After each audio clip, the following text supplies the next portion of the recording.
Today, we're going to be talking about another one of my techniques and the thought process behind preserving the sky in your images. We're also going to touch on Photoshop just a little bit to remove a pesky plant. So let's dive into this photo.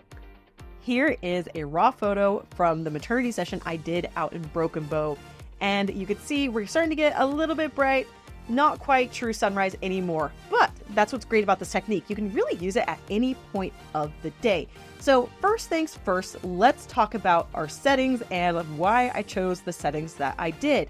So I'm going to start with the f-stop this time, which in your mind, you're kind of starting with f-stop every time because your f-stop doesn't really fluctuate very much throughout the day. You have a certain range that you're comfortable with, and you're probably not going to go much from there. It'll vary just depending on your pose and the amount of people that you have in your photo. So for me, in this particular shot, I chose to keep it at a 2.8. Now for you and your skill level, when you're first beginning, you may want to be at a 4.0 to 5.6 just to give yourself a little bit more grace.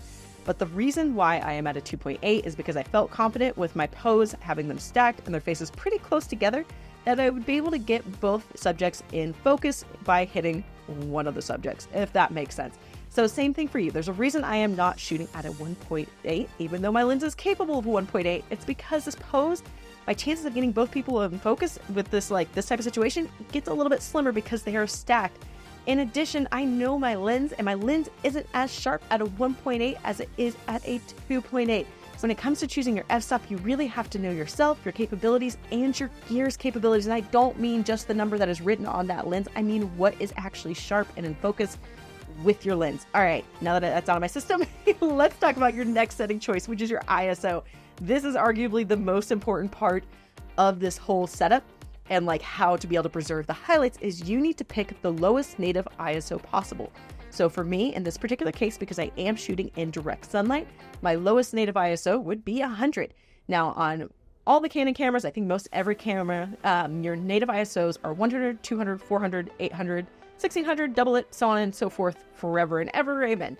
And why you use the native ISOs is just because there's a little bit better dynamic range and better color retention when you're shooting with those lower native ISOs than you have in those in-between numbers. Okay, so this scenario, if you're in direct sunlight, 100 is going to be the place to start. Last but not least, your shutter speed. So this is my technique to shooting in any given situation when I'm using natural light. I'm going to pick my f-stop. I'm going to choose my ISO based on the lighting conditions available to me. And then I'm going to just scroll my shutter until it is dark or bright enough, depending on the situation. Because once you freeze that motion and you're like, if you're outside, once you freeze that motion is frozen. It doesn't matter if you're at 1/8,000 or 1/400, that it's not going anywhere. It's stopped. The only thing you really have to watch out for shutter speed is not going too slow. So for me personally, 1/160 is my limit, or maybe 1/125 without me like consciously thinking, do not move, Brooke, or you will get motion blur. For you, it might be different, but you also need to take into consideration your subject. So maybe you can hold still at 1/60, but maybe your little 5-year-old subject there or 2-year-old is going to bolt or is really fidgety. And at 1/60, you're getting motion blur. So just take all those things into consideration when you're choosing your shutter speed. But like I said, you can go as fast as you need. And because the shutter is so easily accessible, it makes it super fast, super easy to real quick adjust. With those settings, you're going to want to achieve an exposure in this range to maybe this underexposed. All right. Now I know when I say exposed for the highlights, people kind of panic. They're like, oh, shoot dark. No. You need to make sure you can still see kind of what's going on in your shadows. You don't want to be more than -3 stops underexposed. In this particular scene, the light wasn't harsh enough that I would have to do anything crazy exposure-wise. You can see here, although I am not wildly underexposed, I still have all the detail in my highlights, right? You can see color of the sky. You can see white clouds. We are A-okay to be able to get shots like this in post-production without having to use Photoshop or anything crazy like that. It's just all about preserving the highlights. Like I said, you could go probably about this dark. You do not need to go this dark to preserve your highlights for this particular case. Let's talk about the extra little something I give my images to take it from the basic edit to something a little bit more dramatic. So first things first, I'm going to hit M to get into my masking options. I'm going to select that background. I am just going to darken it slightly, but I'm going to go ahead and take away some of the clarity a little bit of the texture, and some of the sharpness. Now, like I say, you don't want to go anything like too crazy because we don't want it fuzzy blurry, right? Just very subtly, just to ensure that like visually my subjects look extra sharp, especially since some of those rocks are on the same plane they are. I want my subjects to in fact like really truly be the sharpest thing in that image. Okay, next I'm going to go into Shift M for that radial gradient. I'm going to invert it, make sure it is nice and feathered, and I just want it to follow the existing light to really emphasize the light that is on my subjects. Okay, and then finally, to add, again, just a little extra something, we're going to select that sky. And then this is the part where you can kind of play with it and like change it based on like your vibe or what you want it to be. So for me, I'm going to make it just a little bit darker. Now you don't want to bring it too far down, right? Because it gets kind of weird. And also if you start to bring it too far down, you can it like starts to rat you out. I don't know if you can see it as we get closer, like there gets to be like a subtle glow around our subjects from that mask. So we don't want to push it too far. Right around this range is totally fine. And another reason why you don't want to push it too far is you don't want your highlights to get like really dingy and dirty looking. Contrast is a great way to emphasize clouds and whatnot.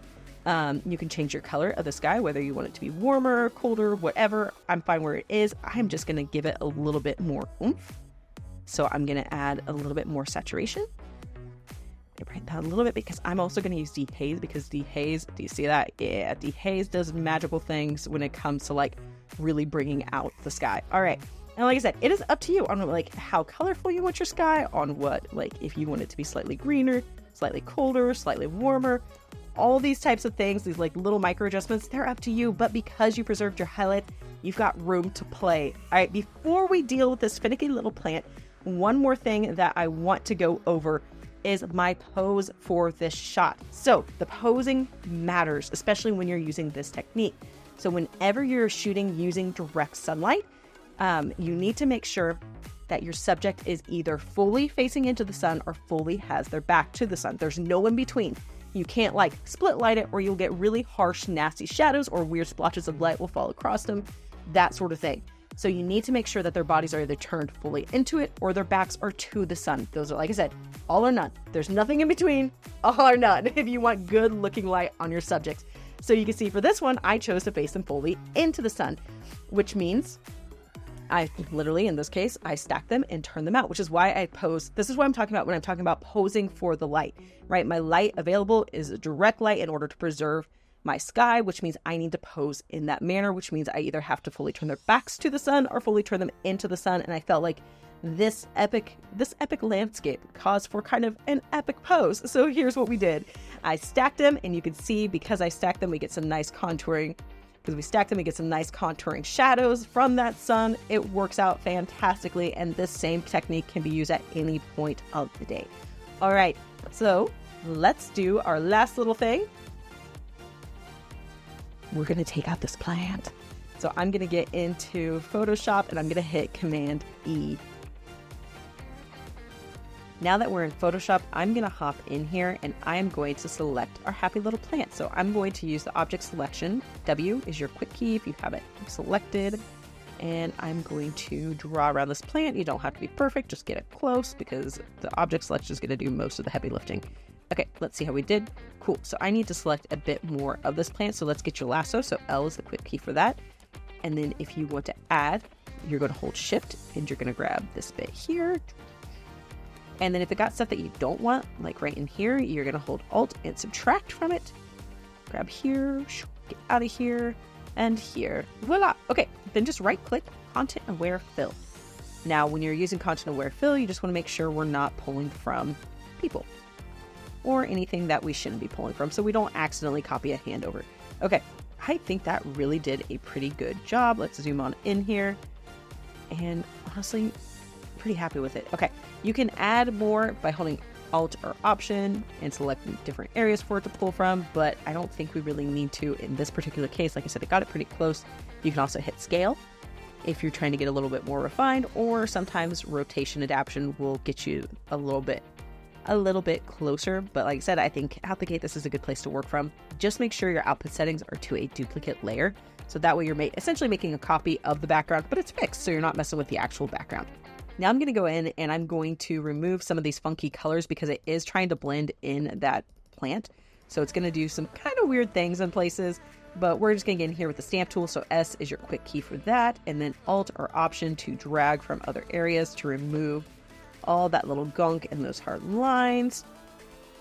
And then I'm going to get in closer here. So I just use my brackets real quick to scale it larger and smaller. Depending on what area you're working from, you can also use your heel. So your quick key for that is J. If you want to blend in colors without like actually repeating. Now you are blending, so things can get kind of weird. As you can see, we can get a little funky. Okay, so back to stamping. I'm going to grab a bigger bracket option, and I'm going to grab from here. And we're just going to keep pulling. That's all there is to it. Just like little adjustments, pulling, blending it in. And then we're going to put mountain back behind it. I'm going to get rid of that little bit there. Ooh, okay. And then I'm going to grab this portion here, and we're going to create that like little bit of they're Oklahoma mountains. Okay, guys. All right. I know those of you who live in actual mountains are going to say this isn't a mountain. For us, it is. It's all we've got. But yeah, we just need to blend it in like so. And then I'm going to use my brackets again because I like to work with a really feathered brush. But if we get closer to the edge, use a smaller brush size, and it is going to get in tighter, and you won't see so much of that feathering in it. Okay, so we're going to get nice and close here. There we go. I'm just selecting from there, and then I'm going to fill in color from here. So on and so forth. Okay. Coloring in that sky. Gonna go along this edge as well. Place it in.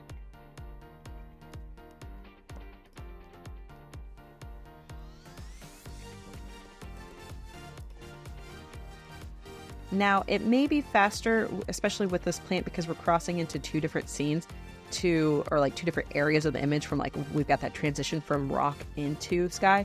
If you want to break it down in portions of the plant, but that is also an option. You do you play around with the situation until you get more familiar with like what works best in each case. Like I said, it's going to vary depending on like the colors and stuff that you're dealing with, and if you're transitioning from one, area to another or one texture to another, and really that looks pretty dang close. Okay, now I'm going to get in here and I'm going to grab this portion here that looks a little bit funky, and I'm going to do contour wear fill again on it to see if we can get a better result now that we have less plant happening up in here. So I'm going to deselect my people once more, just like so, and hey, that already is looking better. Okay, I'm just going to check out, see if scaling does anything good for me or if it gets weird. I think that'll work. Okay. And there you go. Let me just double check, make sure we don't have any weird splotches. Yep, so that's why we always get in there close and just make sure nothing too weird happened. But I think that is much cleaner on those rocks. And we were before, so let me get in here, grab that. Clean up this little line just like so. Okay. And voila, no more pesky plant. There you have it, another one of my techniques on preserving the colors of your sky. Now for this one, you're going to want to turn your subjects into the sun, and make sure, like I said, you got to turn them all the way into the sun. There's no in between on it. And then make sure you're sticking to the lowest native ISO possible while preserving your highlights, but not utterly crushing your shadows. So it's just a little balance between those two elements. And if you can do that in the moment, you can create some pretty awesome skies in post-production and even remove a pesky plant or two.